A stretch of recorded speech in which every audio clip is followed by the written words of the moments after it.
Hi, everyone's doing today? Great. Welcome to Undaunted Press On, navigating the spectrum with a sense of humor most of the time, with Doug McCreary. He graduated from McMaster University with degrees in English literature and physical education, so that led to 37 years as a financial advisor. He and his wife Susan live in Hockley Valley, an hour northwest of Toronto, or 30 minutes if you're writing a real estate ad. And once a week, he's the third best tenor sax player in a local community band. Many new members. He was a hockey player a long time ago and still tries to relive his past a couple times a week. So let's give him a warm welcome.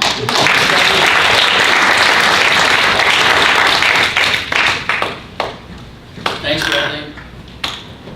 I'm going to begin today by sharing our family's backstory, and for roughly the first half of my time, and then I'll spend the second half discussing ways that how we as parents can address helping our children find employment, and then we'll leave a little time for some questions toward the end of the hour. The video that we've been going back and forth with here, I don't think we can really surprise you. This is an endorphin.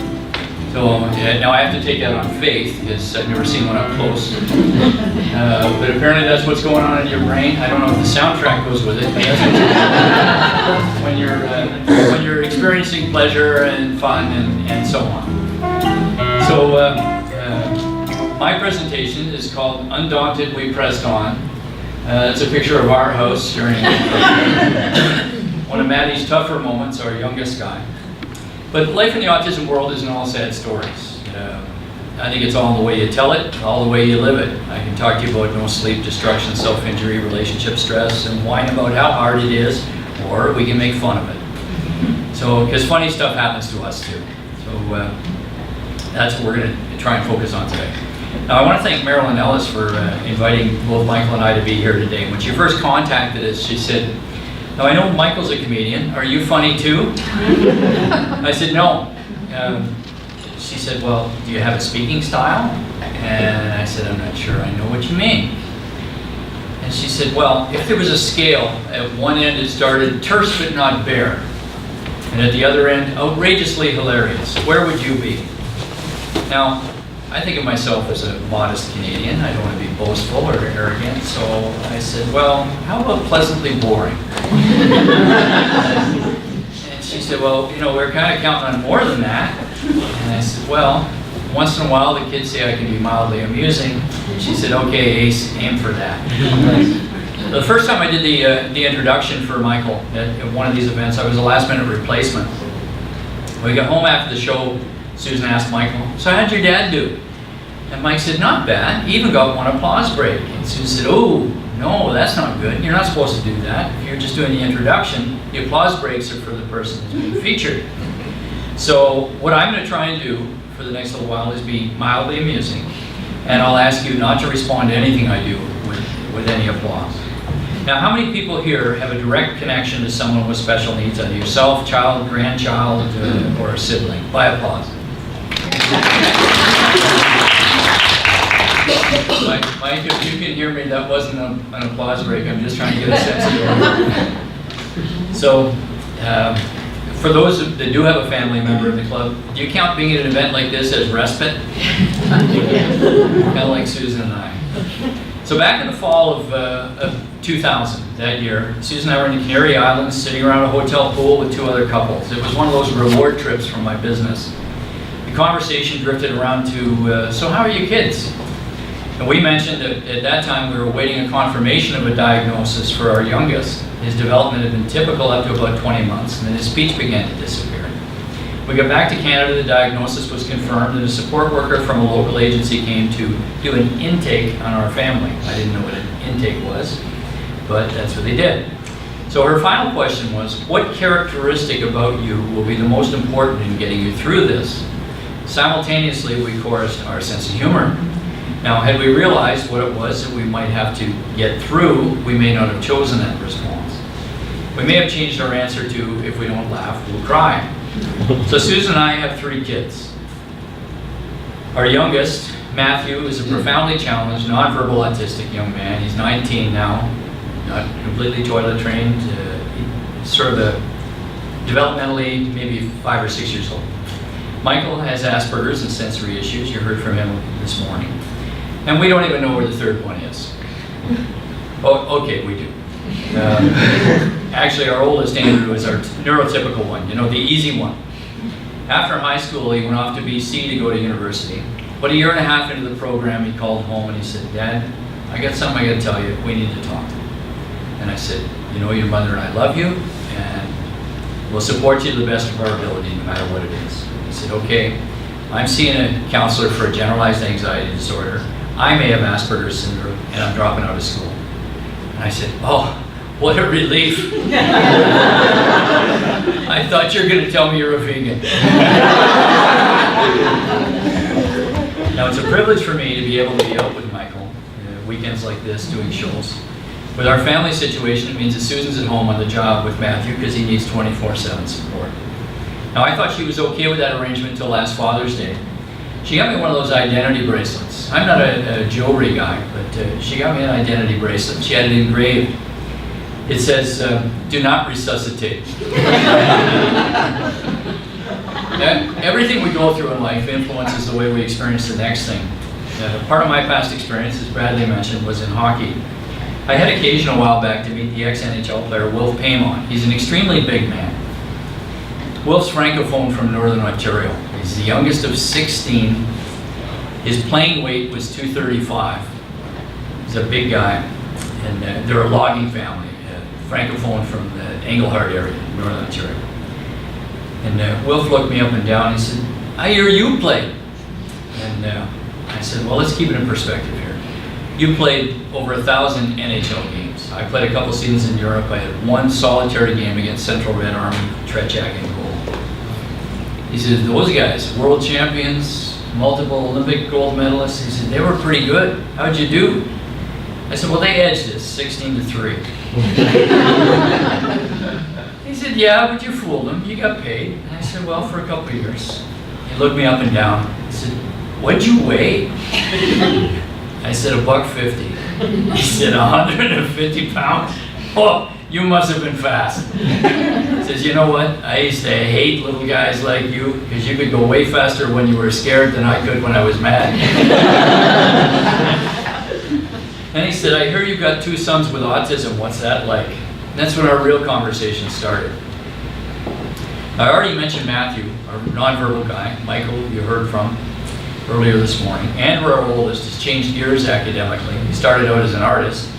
He switched over and is currently studying to help all kids with challenges and differences in his last year of program at George Brown. Well, not this week, but the strike on, but that's the program he's in. So, anyway, he's going to work in the community. If the autism spectrum was linear, I don't believe that it is, but if it was, Matthew and Michael would represent either end. One can't talk, one never stops. One lives independently, one requires constant attending. Matthew's 19 now, but the early years were the most challenging. Life at our house was like having a blender with no lid. You know those nature videos where the raccoons get into the cottage? If you were distracted for the briefest moment, stuff would happen. Now, I'm not comparing my son to a raccoon. I'm just saying that if you were writing a report card for Matthew in those early years, you might say something like, "Matthew shows tremendous creativity in combining different foods, like a bag of uncooked rice and a family-sized yogurt on the kitchen floor."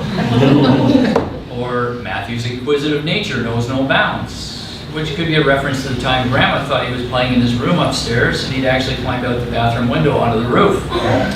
He was coaxed back to safety by his IBI therapist who was arriving for his afternoon session, and she climbed out on the roof after him. Now, the no sleep part was and continues to be a real character builder. Matthew will sometimes go 36 hours straight, catch a short nap, and then do it again. We take turns staying up with him. In the middle of one of these episodes, I was on the job. It was about 3 o'clock in the morning on day 2. He started to settle upstairs in his room. It was quiet for about 20 minutes. I thought, oh, thank you, he's finally fallen asleep. I grabbed a blanket, curled up on the sofa. Just as my head hit the pillow, I hear 2 feet hit the floor, click of a button on a noise toy, and everybody dance now! Now, I thought I was doing okay during this stretch, but a couple of colleagues of mine at work said they were concerned about me being able to function. And I dismissed their concerns, and they said, well, without me knowing it, they made a video of me in a meeting the next day. It looks kind of like this.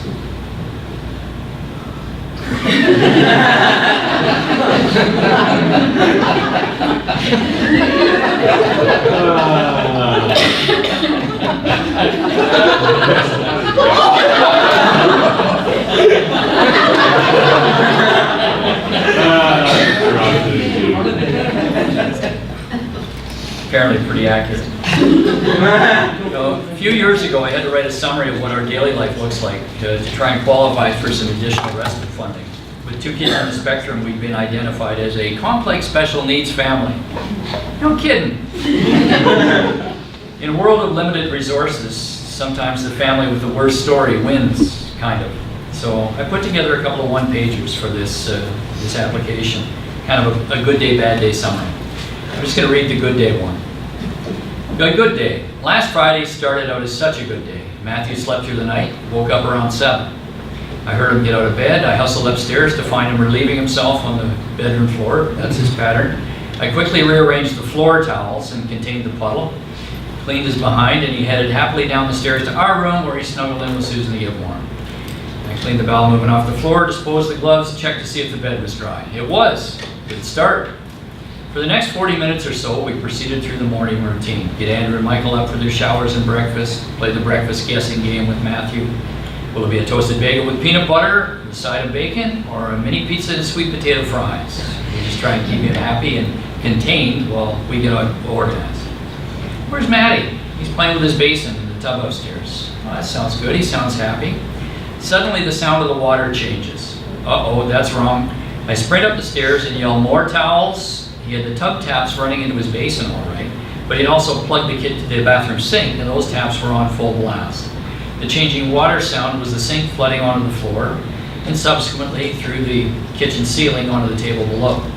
Fortunately, Michael had just finished breakfast, and he'd moved, or the water would have been leaking directly onto his plate. A dozen towels mopped up the water, a little laundry to do. Maddie got locked out of the bathroom, and we stayed composed long enough to get Andrew and Michael to the school bus on time. Next, I showered, dropped Maddie off at school, Susan listened to the ceiling drip, and the day continued. The rest of the day was relatively uneventful. All 3 kids had a good day at school. We chauffeured Andrew and Michael to their evening activities, and Susan and I took turns that evening, either taking Matt for a drive 4 times that night, or parked ourselves in a beanbag chair outside the bathroom door with the door open, and watched him while he played in the tub. He took his evening meds easily and fell asleep in a nest of blankets between our bed and the wall around 9:45. Just before he settled, we got his teeth brushed, and then just after 10 o'clock, I lugged him out from behind the bed and helped him up the stairs to his room, kind of like walking a drunk home, and the day was done. He'd been happy and engaged most of the day, on balance, pretty good day. A bad day, one in a series. Now I'm not going to read this one, but I will say it details a whole gamut of things from no sleep, obsessive water play, to agitation escalating to violence and or self-injury, and even fecal smearing, which isn't a topic that gets discussed very often because cleanliness is next to godliness, and that certainly isn't. Most families that have had the experience don't talk about it, probably think they're alone. As an aside, many years ago at an Autism Ontario conference, there were a group of us enjoying a couple of adult beverages at the end of the day, back in someone's room. All but one of us was a parent of someone on the spectrum. The non-parent was a wonderful, long-time volunteer for the cause. Somehow, the never discussed topic came up, and it turned out that every parent in the room had had some experience with this issue. By about the 3rd drink, we decided to each tell our worst story and award a prize to the winner. As we howled at the various tales, our non-parent, wonderful, long-time volunteer friend just looked more and more astounded. His eyebrows just kept going up and up and up until they just about disappeared into his hairline. The winning story went to a mom who was based in a remote area in northern Ontario. And there was virtually no ASD support, no community near her. And she was absolutely relieved to discover that her situation wasn't as rare as she had feared. And as a result, her past feelings of shame diminished. No one talks about it. It's kept quiet, but hey, it happened. I'm still kind of disappointed that my story didn't win, although we did finish in the medals. You want to know, right? You know those stereo speakers with the little holes in them for the sound to come out? Yeah, well, totally covered. But it turns out you can wash them. They don't work after that. But still the bad days pass, and there are more and more good ones. Now, Matthew was diagnosed 7 trampolines ago. When your child's first diagnosed, there's a whole new vocabulary to learn. Play dates become opportunities for social interaction. We no longer had children, they're now siblings. Classmates become neurotypical peers. Candies aren't bribes, they're reinforcers. Now, having a nonverbal child makes gleaning information about their day at school a particular challenge. Matt's communication book reads like a Calvin and Hobbes cartoon strip. One day we get a note home that read, "Matt really enjoyed a slushie at lunch today. It wasn't his, but he really enjoyed it." Now, having a child like Matthew makes any outing in the community a potential adventure. And way too many of our stories end with, "And that's why we're not invited back there." Grocery store is always a fun opportunity for teachable moments. Said, no, autism parent. How many families could boast that they've been asked to leave the bakery department because your guy's elbow is deep in a slab cake again? Quick aside there, we had a very positive experience one day after one of those episodes. The lady, the attendant in the bakery department, dashed out from behind, helped us walk in, use their commercial sink there to get them cleaned off and so on. I said, okay, do I get a sticker? How do I pay for this? And so on. She said, pay for what? I dropped it. So those things touch you. Yeah. When Andrew, our oldest, was only 12, he was assisting with a local youth theater performance. He was one of the first individuals at the Orangeville Drama for Young People program that trained as a techie. Andrew was a great performer, but it cost him a lot to be on stage. He got very, very nervous about it. So he was doing the sound and the lights for their youth theater performance. It was our first outing as a family with our brand new service dog, Riley, at the time. I felt so pleased as we walked in. 3 lovely children, well-behaved, beautiful yellow lab, all eyes on us, smiling approvingly. We get seated in the front row, Matt's between Susan and I, dog's curled up under his chair. The music starts, amplified by the speaker about a meter from the dog's head. Riley panics and makes a break for the door. Unfortunately, he and Matthew are still attached. Frantically, we separate them. Susan leaves with the dog. I settle Matt back down. I've got him seated in my lap so he can see better. After a few moments, I get the sensation of something warm and wet. Matt's leaking. I'm wearing khakis, and I'm sitting in a plastic bucket chair in a puddle. Dripping wet, I scooped him up, and we walked out, heads held high, because we're a proud people. Matthew loves to swim. We dropped in on friends one day. They were sitting around their pool. Before we could stop him, he raced to the water's edge, stripped off, and demonstrated that there's a significant difference between peeing in the pool and peeing into the pool. And that's why we're not invited back. One of the side effects of parenting a child that requires constant attention is that it's socially isolating. Excuse me. Entertaining at home means that one of you is monitoring Matt every second while the other one apologizes repeatedly. I'm sorry he took your drink. He likes to watch the bubbles when he pours it on the floor. Let me get you another one and a towel. I'm sorry he took that food off your plate, but you know, pretty cool. He's never tried that before. He must like you. Now, for many years, we did have a service dog for Matthew. He was a yellow lab named Riley. Labs generally live between 9 and 12 years. Back in the spring, Riley finally reached the end of the line. He was 14. He'd had a great run, but he was having seizures and he'd had a stroke and he couldn't get up. He'd stopped eating. So we called the mobile vet. She came to the house and did the merciful thing. She loaned us her stretcher so we could transport Riley to his final resting place in the tree break in the back of the property. We live in the country. So when I returned it to her place the next day, I thanked her for her care and compassion. She'd been so good with Susan and with Riley the day before. In order to give them some dignity and some privacy, I'd taken Maddie for a long drive, and Susan called me on the cell phone and said, okay, it's done, come home. So anyway, the vet was quite concerned about how Susan was doing. And Susan said, well, did you tell her that my nose is wet and I'm eating regularly? So I guess I'm doing okay. Actually, having a kid with special needs statistically can be tough on marriages, I'm told. A friend of mine with a kid in the Autism Club recently went through a divorce. He and I had lunch a couple of weeks ago, and I asked him how it was going. He said the custody battle was the hardest part. He said the judge insisted that it would be 50-50, even though they were each looking for a shorter percentage. So they got that resolved. And I said, well, how are you doing on the weeks when you're not caring for your son? He said, what do you do? He said, you know what? I struggle to fill the time.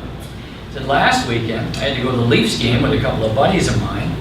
And we went out for drinks afterwards. I slept late the next day, and then I spent the afternoon on the sofa watching sports. I even had a date that night. I'm trying to figure out how I can tell Susan there might be another way to deal with supporting Matthew. She said, okay, but you're not dating unless she babysits. Communication with your partner can be difficult when you have a child like Matthew. Most of our conversations end very abruptly. Oh, gotta go. Because Matthew needs some kind of immediate attention now. So a while back, we got new neighbors, and we're in the country, not a lot of neighbors, which is probably why I'm not in jail. But I thought I'd introduce myself to them and give them an explanation of Matthew so that if they saw a naked 18-year-old on the trampoline at 2 o'clock in the morning, it was normal and he'd be back in the house. So anyway, I stopped by their place on the way to work, and we had a nice conversation. It turned out they were marriage counselors, and they ran their business from their home. So they said, well, let's get together. I said, all right, we'll have to figure out support for Matthew so we can figure out a time to do it. And I get to the office. I've got their business card, and I thought, okay, I'll send an email home. My assistant's saying, you get a call here, you're 10 o'clock early. So I just go to my computer and send a quick email home so I can discuss it with Susan that evening. I just put neighbors in the subject line, and I copied the link to their marriage counselor site, marriagecounselors.com, into the body of the email, and I hit send. So I rush into my meeting, finish that stuff up, deal with a couple of phone calls, check my emails, and there's an email from Susan, and the subject line says, marriage counselors, you jerk. In the body of the email, there's a link to basement apartments for rent. So I had to call her and explain about the neighbors and what I was trying to convey. And so apparently it's not just our ASD guys that sometimes have trouble with communication. As parents of a nonverbal individual with high support requirements, it is hard to get out. So I say no so often to invitations that a lot of people have stopped asking, but occasionally a friend will call and say, you want to play golf? I got one of these calls a few weeks ago, and took the call in the kitchen and said, oh, golf? No, I'd love to, but you know, it takes so long to play, and any time I spend away from participating at home is time taken at Susan's expense as well. Susan's in the background, she's going, you want to play golf? Go play golf. So I covered the phone. I said, hon, I don't like golf. She said, then just say so. I said, no. This way I'm way more noble. Now, navigating the healthcare system can be a huge challenge, right? We've been fortunate to have some really understanding professionals. A little while back, a few years ago, Michael had a friend over for dinner. His friend's dad's an ER doctor in our community. And one of their 4 children is a nonverbal autistic young man, very similar to Matthew. So Dr. Dave gets it. So just after Michael's friend, who is their neurotypical son, had gotten picked up by Dr. Dave and gone home, we get a call from one of the respite homes where Matthew had been spending the evening. Matt had fallen off the swing, he was favoring his wrist. So we zip over to the respite home, we pick him up, and we try and decide, all right, do we go to ER or not? But he was using both hands, and a couple of Tylenol seemed to solve the problem, so we thought, we'll wait till tomorrow. So in the morning he gets up, he's really favoring his wrist. It's clear we've got a problem, so we go out to emergency. Now our drill, probably like many others in the room, is I drop Susan off, she goes in and deals with the administrative stuff in there, gets us organized and set up. I circle the neighborhood with Matthew, she phones and says, they're ready, come on in. We zip in, we walk around the corner, and who's there but Dr. Dave? Oh, terrific. So we explain about Matthew's spill the evening before. He does a quick examination and says, we're going to need x-rays, right? He says, can you go with him? And I said, can you think of any other way we might get this done? So we go off to x-ray. He takes the time to escort us down there, explains to the technicians what we're going to have to do, and then he goes back to emergency. Matt goes in, sees all the equipment, everything else in the room, flops on the floor. He's not going anywhere near the table. So the technician says, all right, well, let's see how far this thing will reach. She extends it to its maximum reach, just over Matthew. She says, I tell you what, take my stool that I usually sit on. We'll put it here under Matthew's forearm. Doug, you sit behind him, immobilize his elbow. Susan, you grab his wrist. I'll put the plates underneath. It worked. We got 4 usable pictures in 6 tries. So we go back to the emergency department. After they draped us in the aprons, Matt wasn't crazy about that. Get those lead aprons off, they're wrong. So anyway, we did all that, we got the successful pictures. Back to emergency, they put us in the containment room, you know, the one they use for prisoners, that's the one they use for us. And Susan goes off with Dave to look at the pictures. They come back and I hear laughter. And I said, good news, it's not broken. And Dave said, no, it's broken. He's got a hairline fracture, and Susan's got a bone chip on her thumb. 2 for 1, no extra charge. Now, for all the difficult things and the difficult times, there's still steady growth in the things that Matthew can do. Like all of our guys, they keep learning, and hopefully, like all of us, we can keep learning. It's just maybe on a different pace. One of Matt's favorite things to do is to watch videos on TV. We have a smart TV forum, so you can have a selection of things up there, whether it's YouTube or Netflix and so on, and he can make a selection, choose it. He hasn't mastered the buttons, so he needs you there to pull the trigger and get it up there. But he'll get into these loops where it's like, okay, here we go, Wallace and Gromit, wrong trousers, and you fire it up. He walks you back into the kitchen because you belong, if you're on the job with him, in the computer chair in the kitchen. That's where you go. Seats you there, goes back in, back to his movie. One night Susan's on the job, she's doing this, and it's like 15 seconds. Comes and gets her again, grabs her by the wrist, back in, change the movie. What do you want? Wallace and Gromit, the wrong trouser. Great, we're set up, go. Walks her back in, sit down. Back in, 30 seconds this time. Back out, back in. She's telling me this story later. She said after about the 15th time, she was beginning to lose her patience a little bit. She said she may have raised her voice somewhat in explaining her position to Matthew. So she says, that's it, watch this, this is the deal, you're watching it. And she leaves the room. He's fussy, he says, no, we're not doing that. She said, that's enough. She pulls the plug out of the TV, drapes it over the front of the screen, so her position's clear. No TV until you sort this out, because we're just in a loop here, that's it. Now, with Maddie, that could have escalated to real property damage or self-injury, could have gone real ugly. But it's quiet for a few minutes. Well, initially, he just sweeps a roll of books off the floor. She said, that's it, I'm leaving. She goes back in the kitchen. Some scuffling and shuffling in the living room. She's in the kitchen. He comes back out of the kitchen with the remote, sweet as pie grin, kind of gently over to her, takes her by the hand instead of glomming onto her wrist. And she goes, okay. Goes back in the living room, and here's the bookcase. So we put the books back in the shelf. Now, I showed a friend of mine this picture, and he says, okay, I appreciate that you and Susan are always trying to teach Matthew new things, but you're doing a lousy job with the difference between vertical and horizontal. Now, I started today by talking about hockey. I still play in a recreational league. My teammates have been huge supporters of every initiative that Susan and I have been involved in supporting the autism community. But more than that, hockey's given me transferable skills, like perseverance. You show up again tomorrow, regardless of what today's result turns out to be. Like teamwork, that we can be allies for those like Michael on the spectrum who have their own voice, and advocates for those like Matthew who don't. And hockey's given me the awareness that, you know what, some days the magic works, and some days it just doesn't. But on the days that it does, it's wonderful.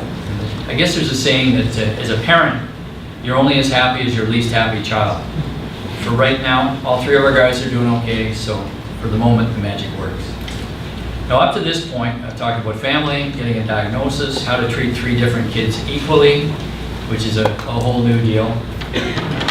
No sleep, constant attending, living life in a fishbowl, which is what it is in the grocery store or at your friend's pool.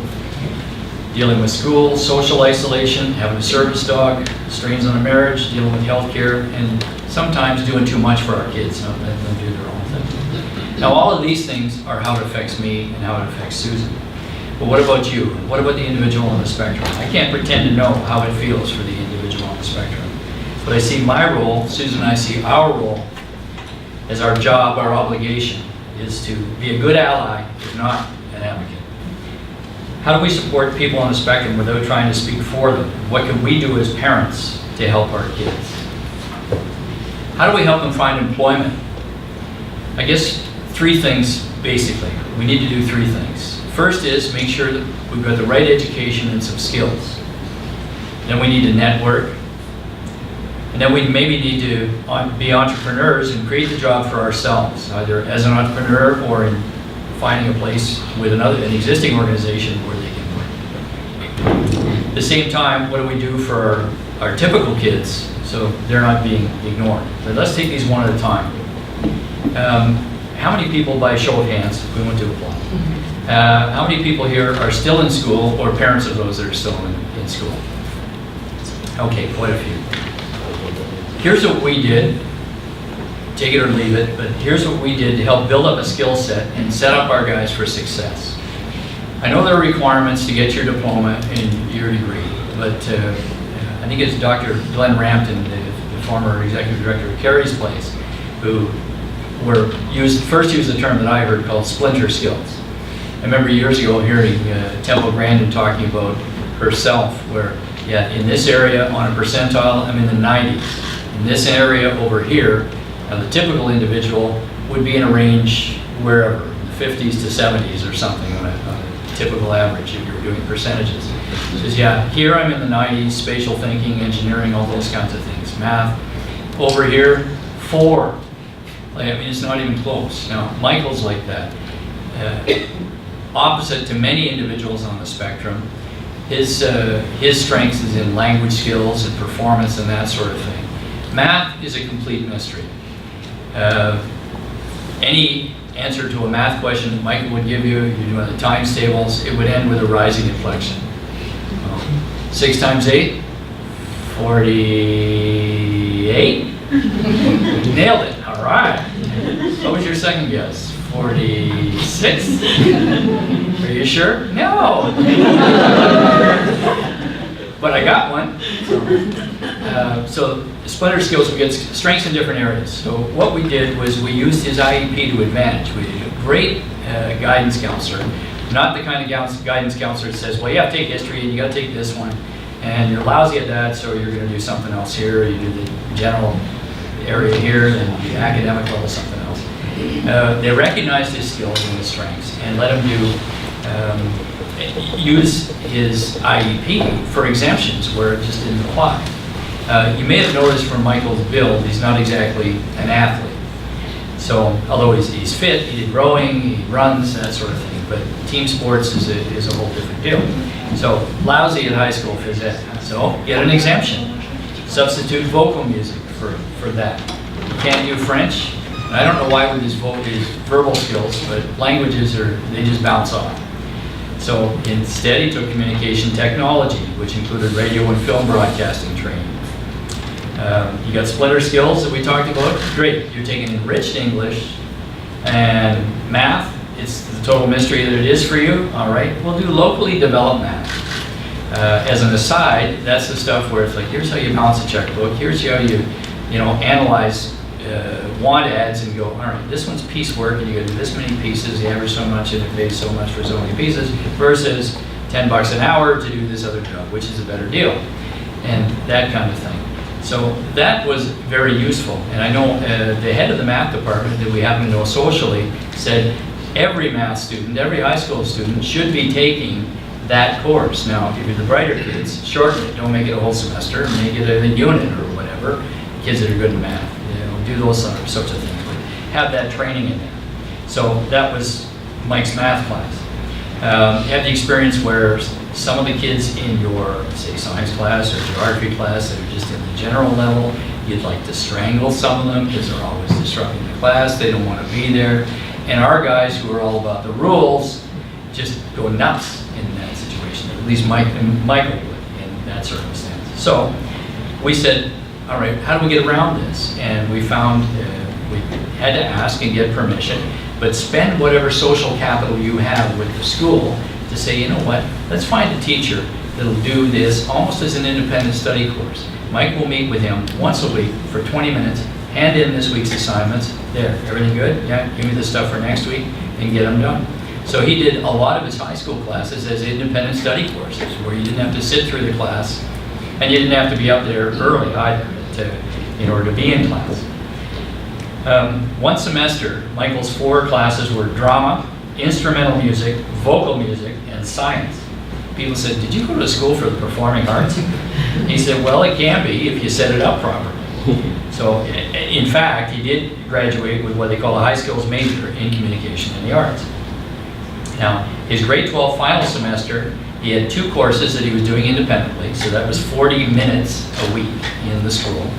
And his other 2 were a co-op, where he was doing it, in his case, with the local Rogers cable TV outlet, where in the for one part of it, he was doing all the jobs there, and behind the camera, on the camera, editing, doing all that stuff. The other one, he was in front of it and did a 6-episode series called Gray Matters, interviewing seniors in the community that played on a regular basis through the local Rogers cable station. So if you can work it and just maybe not take no for an answer when you say, okay, can we do it this way? And they say no, phrase your question differently and say, how can we do this? As opposed to, can we do this? How do we get this done? And so on. That worked for us. Now, the other part is our approach was, we used to get the comment from time to time that, how come you guys get everything you want at the school? Well, first of all, we don't, but we would get a lot of stuff forward because we weren't striding, but we weren't going away either. Years ago, how many people know the name Lindsay Moyer? Lindsay Moyer passed away a couple of years ago, but he was a huge advocate in special needs. He had a son with Down syndrome. Lindsay worked for the Ministry of Education. He wrote most of the Education Act, the disability part and the language that would go around that. And his comment was always, okay, we're going to partner with you at the school. Now, how do we get this done? How can we achieve this? And what are the different ways to do it? And part of it is knowing the rules, because I know as parents a lot of times at the school says, well, we don't have a budget for that, there's no money for this, and so on. But if we know the rules, and well, what about an SIP grant? And the principal goes, excuse me, what's that? And we've had that experience where they didn't know where some of the funding existed. So it's not coming out of your board's budget, that comes direct from the province. So there's no vested self-interest for the board. You're not losing any money here that you could ascribe to someone else. So you can use these other grants, the SEA grants for equipment and so on. I'm using the acronyms because I can't remember what the real words are. But Lindsay Moyer was excellent at doing that and also suggesting if you get an answer you don't like and you know they're full of crap, but you're just saying, no, you can't do this, or no, there's no support, he would say, write a reflexive letter. So I'm like Michael, and yeah, me again, what's a reflexive letter? And a reflexive letter says, okay, Mr. Man or Mrs. So-and-so, I understood you to say in our last meeting that there's no money for support for my child, period. And if that's indeed what you were suggesting, then perhaps we'll have to take this up a level to the superintendent's office and discuss it. And quite often, with whatever statement they make at the school, when they see it in writing, and wait a minute, you took the time to write this down, and so you're serious, you're going to do this. We only had the experience where we had to write that letter once, because after that it was like, oh yeah, these are the guys that are going to write the reflexive letter. We want to do this. So that was our experience there. So you become a known commodity, but a cooperative one. And that's where we had some success in being able to deal with that guidance counselor and said, okay, how can we do this? What are the rules? What are the extensions of the rules that we can dance around having to sit through a class that we're not going to succeed in anyway, and it's causing family stress at home where you're trying to go through the times table with Michael. Physical violence is next. Maybe you'll learn that one. Didn't really happen. Might have thought of it. Didn't think it would work.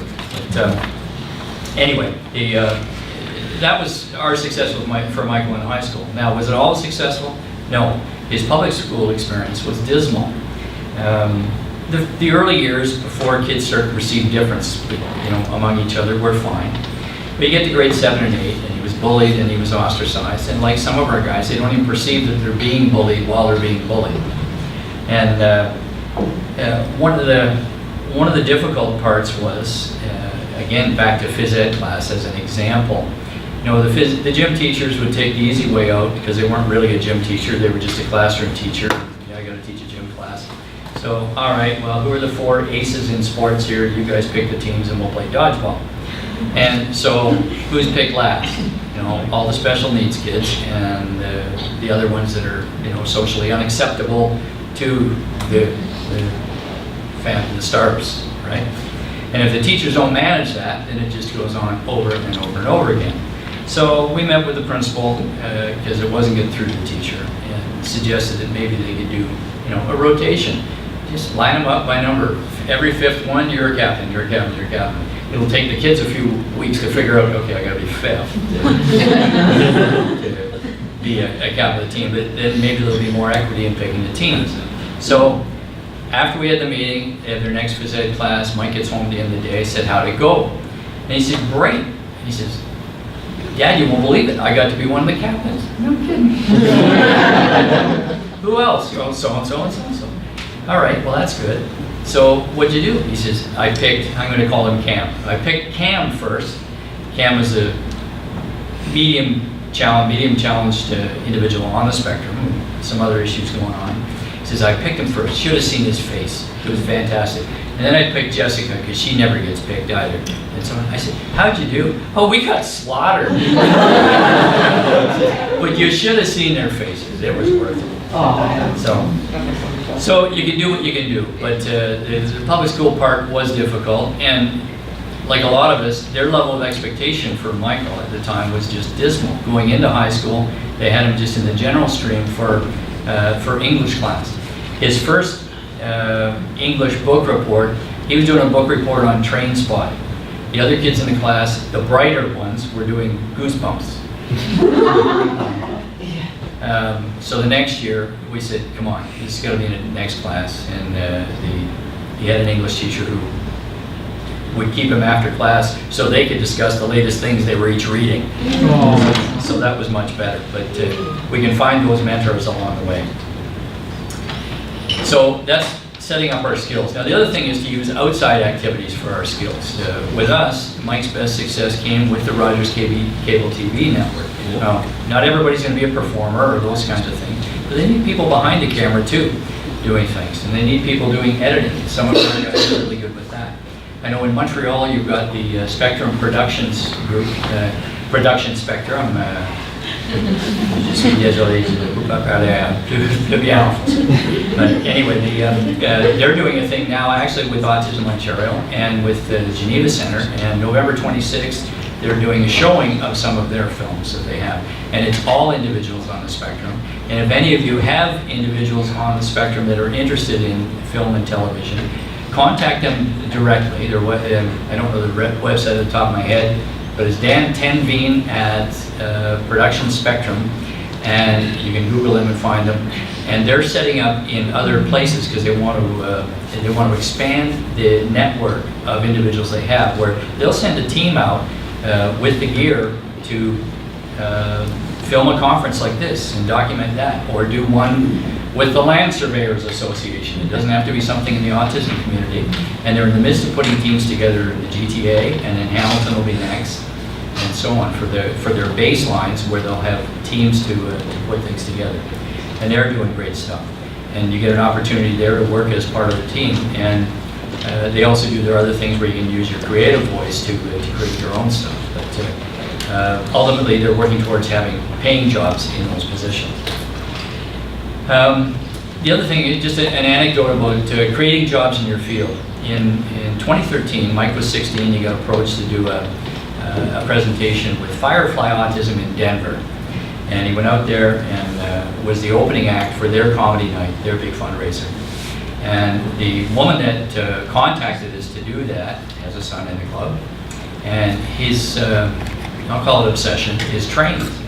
And so he wants to work in that field. While we were there, she implored us to take some extra time and go with their family to a place called the Forney, F-O-R-N-E-Y, the Forney Museum of Transportation, named after Mr. Forney, who accumulated a collection of antique cars and then trains, and they have, I can't think of the name of it, but there's a giant locomotive that had to be built and created in the Second World War to haul trains over the Great Divide to get them to San Diego to ship off to the Far Eastern theaters in the Second World War to get the equipment there.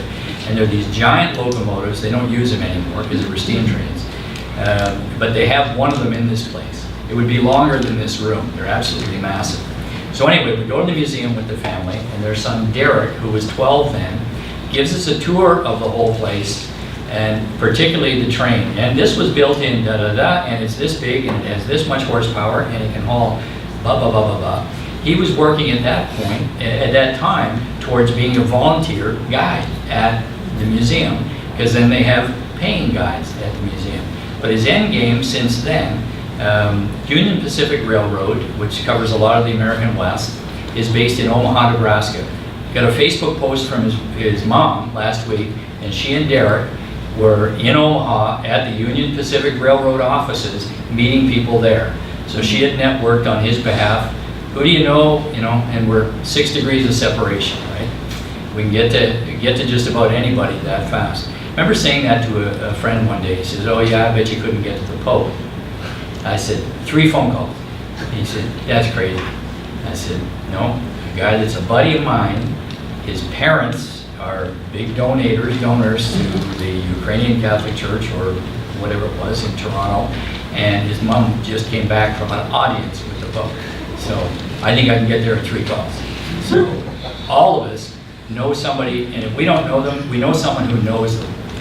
So that was what she was doing, the mom was doing to set her guy up for future success. He'll be running Union Pacific by the time he's 45. He knows everything about the place already, about their equipment, about their history, and so on. There'll be a job for him. So what about finances when we're getting started and working through things? When our guys turn 18, there's ODSP. Now, has everybody applied and getting their stuff? I've had people with kids on the spectrum say, "Well, yeah, but if I get him a job, he won't get any of the payments." Please know that the system is incentivized so that you keep it. I'll use this example. If you're receiving $1,000 a month, math isn't my strength, so I'm going to use an easy number.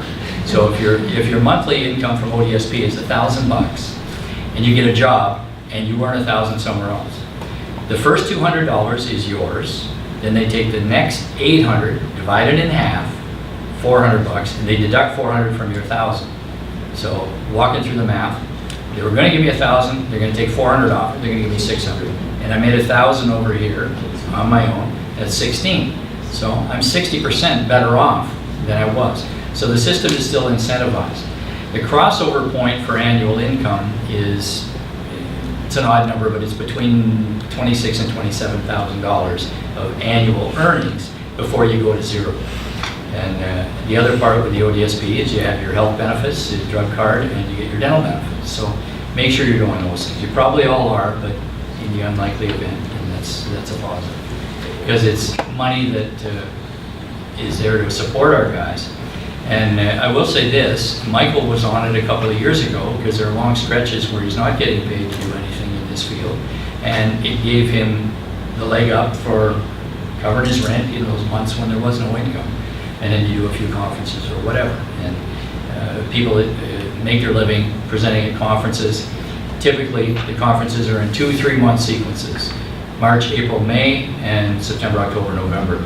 And December is feathers, January, no, still nothing, February, yeah, I got one. No. So the ODSP can sort of bridge those gaps financially on the way through. Now, networking. How does anybody get a job? think for all of us, and the statistics are, you get jobs from referrals. Like nowadays, I don't know how young people get their starter jobs, because just, Tim Hortons, oh, we're advertising and great, yeah, do this, no, you send it to our website. And then an algorithm decides on your resume whether you even get close to getting an interview. So, quick story on that. My nephew, I got a nephew that's 18 years old, grade 12, was looking for one of those jobs in the community. He's ADD, not ASD, bright kid, articulate, well-spoken, polite. Not just because he's my nephew, brother, another story. Anyway, he couldn't even get a reply doing those things. So my sister called and was talking to Susan. She said, do you guys know of anybody, this is a one phone call, she says, do you know of anybody that owns a fast food outlet in town? Susan says, oddly enough, there's a young lady on the spectrum that we've met, and her mom and their family own the 4 Tim Horton franchises in Orangeville. So let me call her, and so Susan calls her, and the mom says, do you want me to interview him? Yes, and hire him. And so we got the interview, got the job. But we got to get around the roadblocks that are in the way of our guys. And I know Specialist Darren is here today, and they're speaking, and they're helping our guys get around that roadblock, whether it's the interview or that first step to get to the next stages. Now, networking is hard. It requires us to ask for help, and if you're like me, maybe you're not, but I'm sort of an obstinate, determined, independent cuss, so I don't like to ask for help. But of the parents in the room, how many people are in sales by a show of hands? Right? So you don't have that network of people that you're approaching on a regular basis, and you don't have that, I'm going to call it a skill set, where you're comfortable in that approach. But the networking we have to do to get our guys a job, we just have to get one. We don't have to sell 10 a week. We're not slogging through everything. It's like the guy on the street corner selling apples. How much are they? $10,000. $10,000? How many do you think you're going to sell doing that? I just got to sell one. So it's not quite like that, but we just got to sell one to get our guys a job. So how do we network? So what are the questions? Who do we know that employs people? And for our guys, typically, we want a smaller place, probably, not a big organization, unless you're going to deal with an SAP or one of those companies that has a specific initiative. Ford does, Silver and Oakville, specific initiative to hire individuals on the spectrum. But with the smaller firms, and what are our guys' strengths? What's my guy do well? What does my daughter do well? What is their skill that we could sell that skill to this organization? If I don't know anybody there, in family, friends, neighbors, or kids, friends, family, if I still got nothing, then what's the next question? Who do we know that employs people that do what our guy is interested in? Or who do we know that employs people that, who do we know that knows people that employ people? So, give myself all cobbled up in the grammar of this, but look at service organizations. Look at your insurance broker. Everybody's got house insurance, right? You got car insurance and so on. They probably have 1,000 customers with your insurance broker. You're paying them thousands of dollars a year, probably, for car insurance.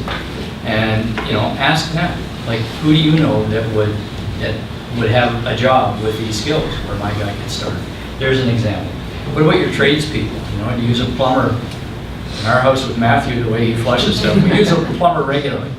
So, who does he know? Or does he have somebody? Does he need an assistant if my guy is a technical guy? So there are questions we can ask there. On the entrepreneurship side, are there self-employed people in the room? Yeah, 1, 2, 3, yeah. So is there a job in your organization for your individual, or of the people that you work with or that you work for, the contracts that you have, is there a job there that you can find for our guys? So what about finding another entrepreneur with a small organization? All right, how do I find that? Look at the local business awards, whether it's the Board of Trade, Google Board of Trade Awards, or those ads in the paper, vote for me as best sun tanning salon, or the best hairdresser, or the best whatever. There might be a job in some of those places. I'm not talking about necessarily menial jobs, but you get a list then of the organizations that are large in the community and want to be seen as being large in the community. And if we can push the fact that they'll be doing a good thing, then maybe that's a positive for us as well. I'll give you an example of another individual we know back in Orangeville. This young man is interested in trucks and heavy equipment. He doesn't have the skills to run the equipment safely himself. In other words, he couldn't be running a backhoe on a job, but he likes doing it. Now, there's a local landscape business owner that needs somebody to clean up the equipment at the end of the week. Saturdays, that's his maintenance day. So he hired this young guy who gets to drive the equipment from the drive shed over to the middle spot where the pressure washer is, clean it all up, and then drive it, put it back. He's happy as a clam doing it. He's got a part-time job. It's consistent every week. And the owner of the business is, he gets it. He knows what it's about. They only have about a dozen employees, so they know, yeah, this is our guy here. This is what he does. Brownie's job is to do this stuff, and so he's part of the team and so on, and he fits in. That's a heavy equipment job. Maybe our guys are better at computer skills. Maybe they're better at a white-collar position of some sort. But there's all kinds of jobs. Find what we have, find what matches, and go ask. And that's our best way to go about there, I think. So, what if you get the job and it doesn't work out? What if you don't like it? What if you like it, you need some accommodations? Well, it's probably like you and me with some of our clients, right? I know it just happens. That's life too. And then we maybe have to go find another one. But first of all, we just have to find them the one job. I'm coming up on my time here. Lunch is coming up. We got a couple minutes for questions. Anybody have any questions? Suggestions? Anything else to share?